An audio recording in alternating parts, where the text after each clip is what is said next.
యూదులందరికంటే నీవు తప్పించుకొందువని నీ మనస్సులో తలంచుకొనవద్దు.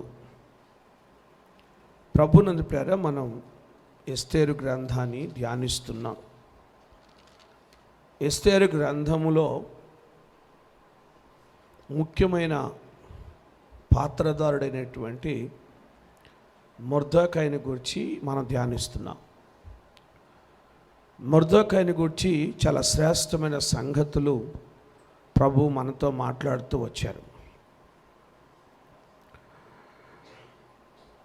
4వ అధ్యాయంలో మొర్దెకై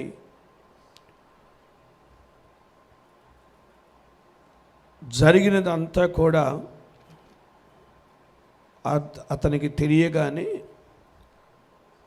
అతడు బట్టలు చింపుకొని గోనె పట్ట కట్టుకొని బూడిద పోసుకొని పట్టణము మధ్యకు బయలు వెళ్ళి మహాశోకముతో రోదనము చేసి రాజు గుమ్మం ఎదుటికి అతడు వచ్చాడు అని చెప్పి మనం ధ్యానం చేశాం.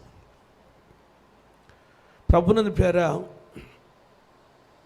మొర్దెకై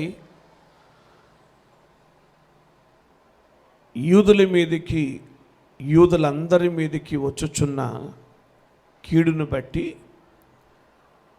అతడు ఎంతగానో బట్టలు చింపుకొని గోనె పట్ట కట్టుకొని బూడిద పోసుకొని పట్టణం మధ్యకు వచ్చేసాడు. రాజు గుమ్మం యొద్దకు వచ్చాడు. అలా వచ్చి అతడు ఉపవాసం ఉండి దుఃఖముతో ఎంతగానో ఏడ్చుచు రోదన చేస్తూ యూదులందరూ కూడా ఎంతగానో దేవుని యొక్క సన్నిధిలో మొరపెడుతున్నట్లుగా ఆ వచనాల్లో మనం ధ్యానం చేశాం. మొర్దెకై యొక్క ఏడుపు యూదా జనాంగానికి ఒక సంకేతముగా ఉంది. మొర్దెకై యొక్క రోదన యూదులందరికీ ఒక సంకేతముగా ఉంది. మొర్దెకై గోనె పట్ట కట్టుకున్నాడు, బూడిద పోసుకున్నాడు. అతడు రోదన చేస్తూ కేకలు వేశాడు. ఇది యూదులకు ఒక సంకేతముగా అనిపించి యూదులందరి మీదకి వచ్చుచున్న శ్రమను బట్టే కదా ఈ రోదన, యూదులందరి మీదకి వచ్చుచున్న కీడుని బట్టే కదా ఈ కన్నీరు అని తలంచి యూదులు కూడా ఉపవాసం ఉండి మహా దుఃఖముతో ఏడ్చుచు రోదనమును చేస్తూ ఆ రోదనములో వారు మునిగిపోయారంట. అనేకులు గోనెను బూడిదను వేసుకొని పడి ఉన్నారు అని చూస్తాం. యూదులు కూడా ఉపవాసం చేశారు. మొర్దెకై ఉపవాసం యూదులకు ఒక సంకేతముగా ఉండి వెంటనే యూదులు కూడా ఉపవాసం ఉండి అనేకులు గోనె పట్ట కట్టుకొని బూడిద పోసుకొని వారు కూడా ఎంతగానో ఏడ్చారు, కన్నీరు కార్చారు అని చూస్తాం. అలాగే మొర్దెకై ఇలాగ గోనె పట్ట కట్టుకున్నాడు అన్న సంగతి షూషాను కోటలో ఉన్న ఎస్తేరుకి రాణికి తెలిసింది. ఆమె ఎంతగానో కంగారు పడిపోయి బాధపడిపోయి గొప్ప మనోవిచారము గలదై వెంటనే ఆ మొర్దెకైకి వస్త్రాలు పంపించింది. ఆ గోనె పట్ట తీసేసి ఈ వస్త్రాలు ధరించుకోమని చెప్పండి అని వస్త్రాలు పంపితే ఆ వస్త్రాలు అతడు తీసుకోలేదు. నిరాకరించాడు, వాటిని ధరించుకోలేదు. అసలు ఎందుకు, ఏంటి ఏడుపు, ఈ ఉపవాసం ఏంటి, ఈ గోనె పట్టు ఏంటి, ఈ బూడిద ఏంటి, ఎందుకు అని ఎస్తేరు ఆమె ఎంతగానో హతాకు అనేటువంటి వ్యక్తి ద్వారా విషయం అంతా కూడా తెలుసుకుంది. ఆ తెలుసుకున్న తర్వాత వారి మధ్యలో కొంత సంభాషణ జరిగింది. ఇద్దరు ఒక చోట లేరు, కానీ ఆమెమో అంతఃపురములో ఉంది, ఈయనేమో రాజు గుమ్మం దగ్గర ఉన్నాడు. కానీ ఇద్దరు మాట్లాడుకుంటున్నారు. ఎలాగూ అనంటే మధ్యలో ఈ హతాకు అనేటువంటి వ్యక్తి ఉన్నాడు.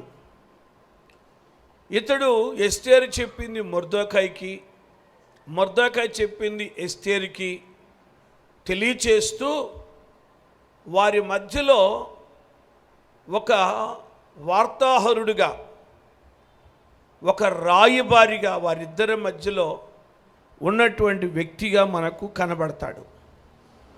హతాకు అనేటువంటి మాటకు అర్థం ఏంటంటే ఎందుకు కొట్టుదువు అని అర్థం. ఈ హతాకు అనేటువంటి వ్యక్తి వారి మధ్యలో ఒక రాయబారిగా ఉండి ఎస్తేరు చెప్పింది చెప్పినట్టుగా మొర్దెకైకి, మొర్దెకై చెప్పింది చెప్పినట్టుగా ఎస్తేరుకి సమాచారము తెలియచేస్తూ వచ్చాడు. ఇతని ఈ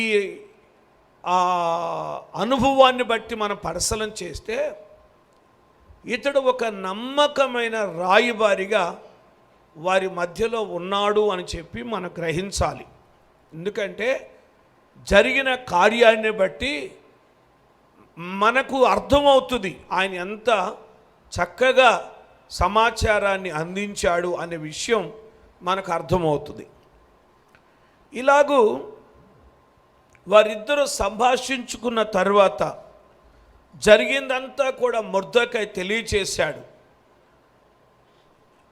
యూదులకు శ్రమ కలుగుతుందని, యూదులు నిర్మూలన కాబోతున్నారని, యూదులను నిర్మూలన చేయటానికి ఇంత డబ్బులు రాజా ఖజానాలో తీసి ఇవ్వబోతున్నారు అని, ఈ విషయాలన్నీ కూడా మొర్దెకై ఎస్తేరుకి తెలియచేశాడు. తెలియచేస్తే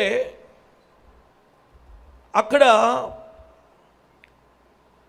12వ వచనంలో చూస్తాము, వారు ఎస్తేరు యొక్క మాటలు మొర్దెకైకి తెలుపగా అప్పుడు మొర్దెకై మాట్లాడుతున్నాడు. ఏమని మాట్లాడుతున్నాడంటే, రాజనగర్లో ఉన్నంత మాత్రము చేత యూదులందరికంటే నీవు తప్పించుకొందువని నీ మనస్సులో తలంచుకొనవద్దు అని అంటాడు. ఒక హెచ్చరిక చేస్తున్నాడు మొర్దెకై. మొర్దెకై ఒక హెచ్చరిక చేస్తున్నాడు.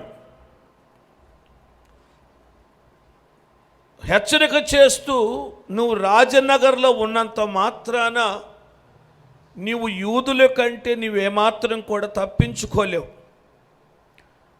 అలాగని నువ్వు నీ మనస్సులో నువ్వు తలంచుకోవద్దు అని చెప్తాడు.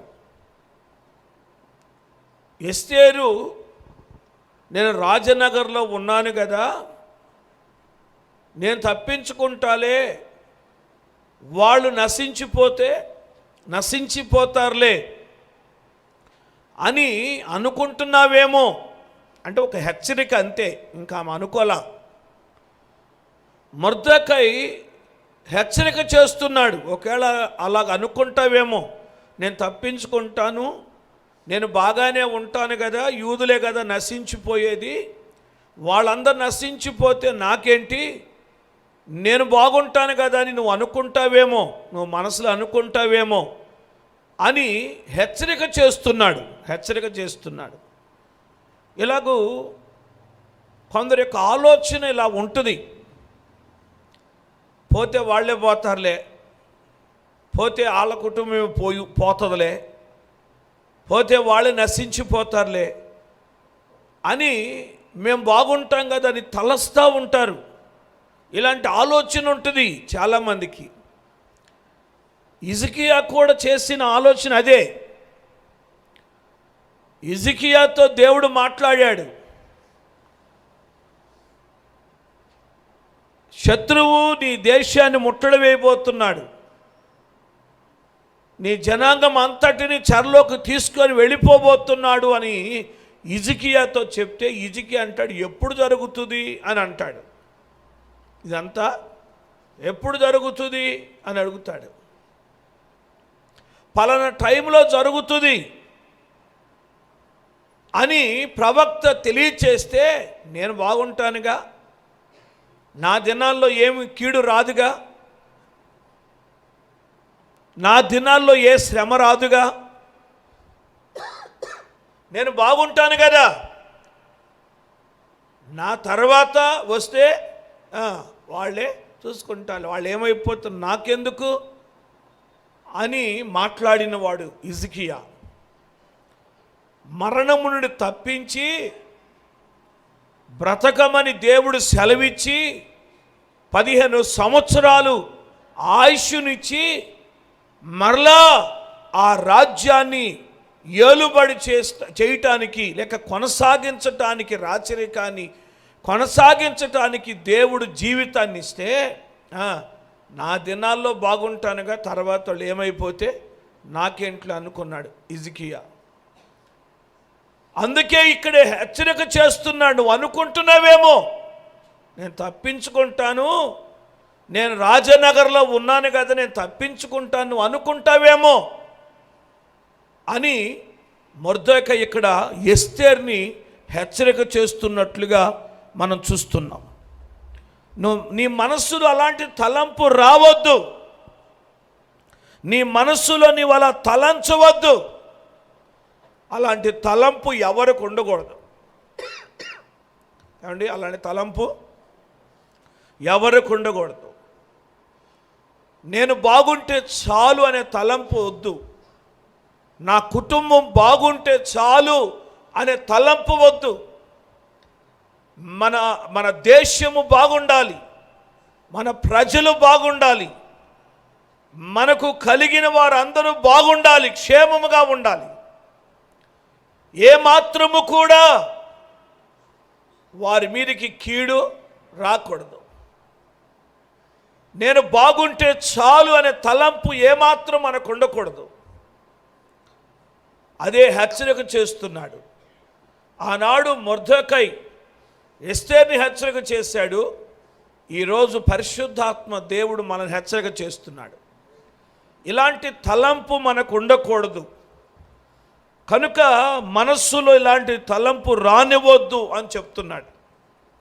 14వ వచనంలో చెప్తాడు, నీవు ఈ సమయమందు ఏమియు మాట్లాడక మౌనముగా ఉన్న ఎడల యూదులకు సహాయమును విడుదలయు మరి ఒక దిక్కు నుండి వచ్చును.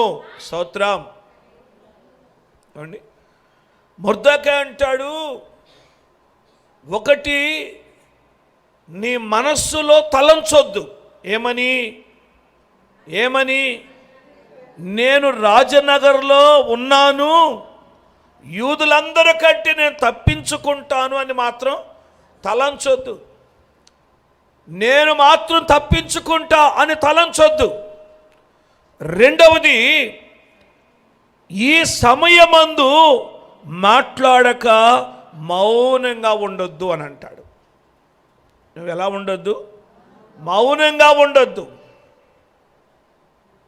నువ్వు మౌనంగా ఉండొద్దు. ఇది మౌనంగా ఉండే సమయము కాదు అని చెప్తున్నాడు. చెప్తూ అంటాడు, ఒకవేళ నువ్వు మౌనంగా ఉన్నా యూదులకు ఏదో ఒక దిక్కు నుండి సహాయం రాక మాత్రం మానదు. అంటే నువ్వు మౌనంగా ఉన్నా దేవుడు తన కార్యాన్ని జరిగించటం మానడు అని హెచ్చరిక చేస్తున్నాడు. దేవుడు తన కార్యాన్ని జరిగిస్తాడు, ఎలాగైనా యూదులు రక్షిస్తాడు. ఎలాగైనా యూదులను కాపాడుతాడు. వారు నశించిపోవటం ఏమాత్రం కూడా దేవునికి ఇష్టం లేదు. మిగిలిన శేషం క్రిందికి వేరు తన్ని మీదికి ఎదిగి ఫలిస్తుంది. ఎన్నో వాగ్దానాలు ఉన్నాయి వాళ్ళకి. యూదులను దేవుడు విడిచిపెట్టేవాడు కాదు. యూదులను దేవుడు మరచిపోయేవాడు కాదు. వారిని దాటిపోయేవాడు కాదు దేవుడు. వారికి ఏదో ఒక దిక్కున సహాయం కలుగుతుంది. దేవుడు తన కార్యాన్ని జరిగిస్తాడు. కానీ ఈ సమయంలో నీవు మౌనంగా ఉండటం నీకు మంచిది కాదు.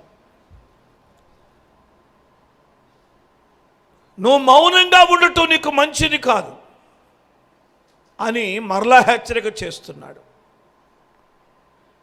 నేను తప్పించుకుంటానని మనసులో అనుకోవద్దు, ఇది మంచిది కాదు. నీవు మౌనంగా ఉండటం కూడా మంచిది కాదు అని హెచ్చరిక చేస్తూ చెప్తున్నాడు. నీవును నీ తండ్రి ఇంటి వారును నశించిపోతారు. ఒకవేళ నువ్వు మౌనంగా ఉన్నావనుకో, ఏదో ఒక దిక్కు నుండి సహాయం చేస్తాడు దేవుడు. కానీ నీవు నీ తండ్రి ఇంటి వారు మాత్రం నువ్వు తప్పించుకుంటా అనుకుంటున్నావేమో. నువ్వేం తప్పించుకోలేవు. నీవు నీ ఇంటివారు నీ తండ్రి ఇంటి వారు నశించిపోతారు అని చెప్తున్నాడు. అంటే ఎందుకు ఈ మాట తెలియచేస్తున్నాడు అని అంటే, ఒకవేళ నీ బాధ్యతను విస్మరిస్తే, నీవు మౌనంగా ఉంటే, నీవు చేయవలసిన దానిని నువ్వు చేయకపోతే, నువ్వు విస్మరిస్తే నీకు ఎంతో నష్టం. నీవు నీ తండ్రి ఇంటి వారు నశించిపోతారు. కనుక బాధ్యతను విస్మరించొద్దు. మౌనంగా ఉండొద్దు, బాధ్యతను విస్మరించొద్దు అని హెచ్చరిక చేస్తున్నాడు. తర్వాత అంటాడు, నీవు ఈ సమయమును బట్టియే రాజ్యమునకు వచ్చితివేమో ఆలోచించుకొనుము అని అంటాడు. ఆలోచించుకో. నీవు ఈ సమయమును బట్టి వచ్చేవేమో, ఈ సమయము కొరకే దేవుడు నిన్ను సిద్ధపరిచాడేమో, ఈ సమయము కొరకే నీవు దయ పొందునట్లుగా దేవుడు చేశాడేమో, ఈ సమయము కొరకే నువ్వు రాణి అగునట్లుగా దేవుడు చేశాడేమో. నీవు ఆలోచించుకో అని అంటాడు. నీవు ఆలోచించుకో. ఇంత స్థితిలో నీవు ఉన్నావంటే,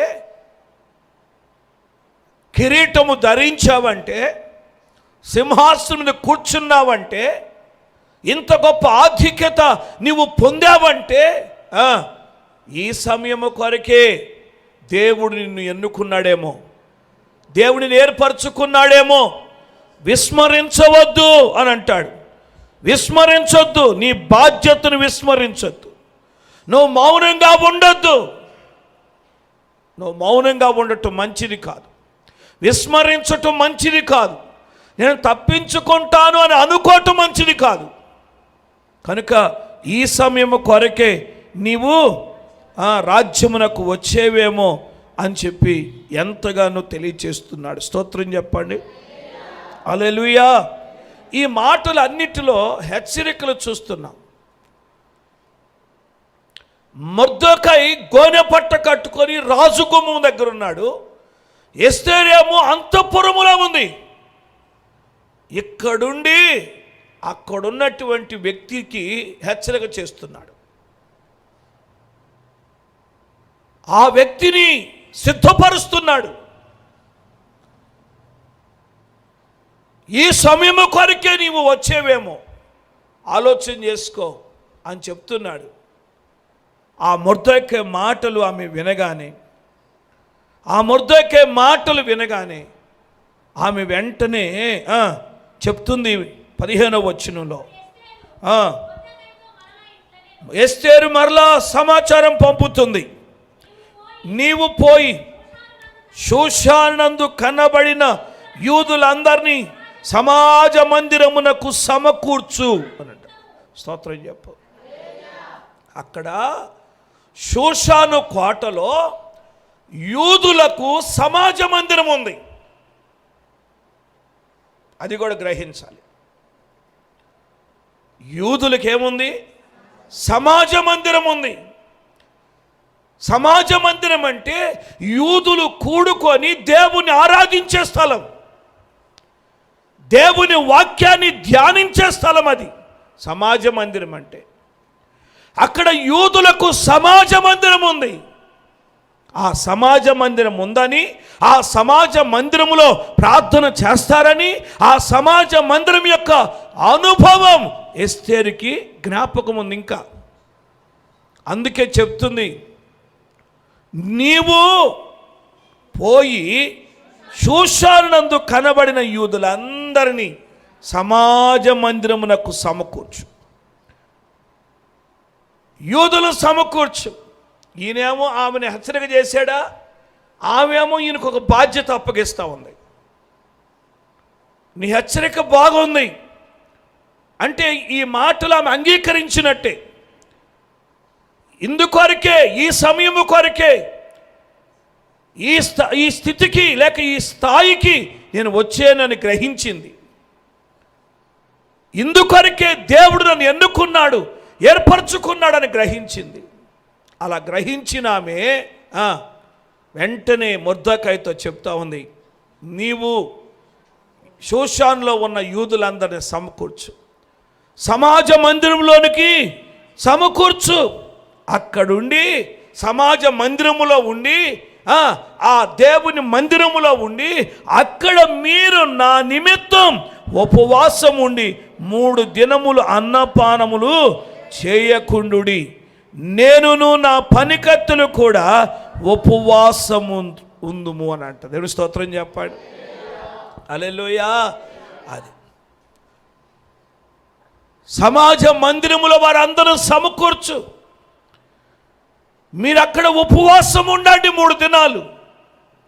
ఇక్కడ నేను నా పనికత్తెలు కూడా మేము ఉపవాసం ఉంటాము అని చెప్తుంది.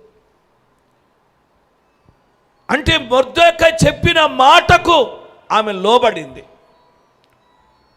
ఆమె చేయటానికి సిద్ధమయ్యింది.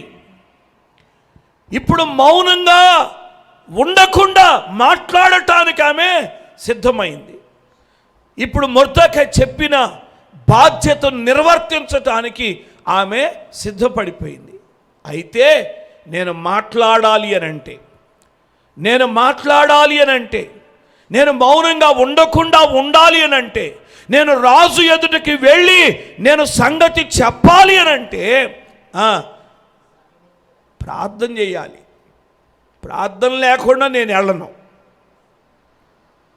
ఆమె తీర్మానం చూడండి, ప్రార్థన లేకుండా నేను వెళ్ళను. కనుక ఇక్కడ నేను ప్రార్థన చేస్తా, నేను నా పనికత్తెలు ఉపవాసం ఉంటాం. అక్కడ యూదులందరినీ సమాజ మందిరంలో సమకూర్చు. అక్కడ మీరు 3 దినాలు ఉపవాసం ఉండండి. అదైనా ప్రార్థన అనే మాట కూడా కనపడదు అక్కడ. అదైనా ఉపవాసం ఉండండి అని అంటాడు. కొంతమంది ప్రార్థన చేయరు, ఏం చేయరు, ఉపవాసం మాత్రం ఉంటారు. స్తోత్రం, హల్లెలూయా.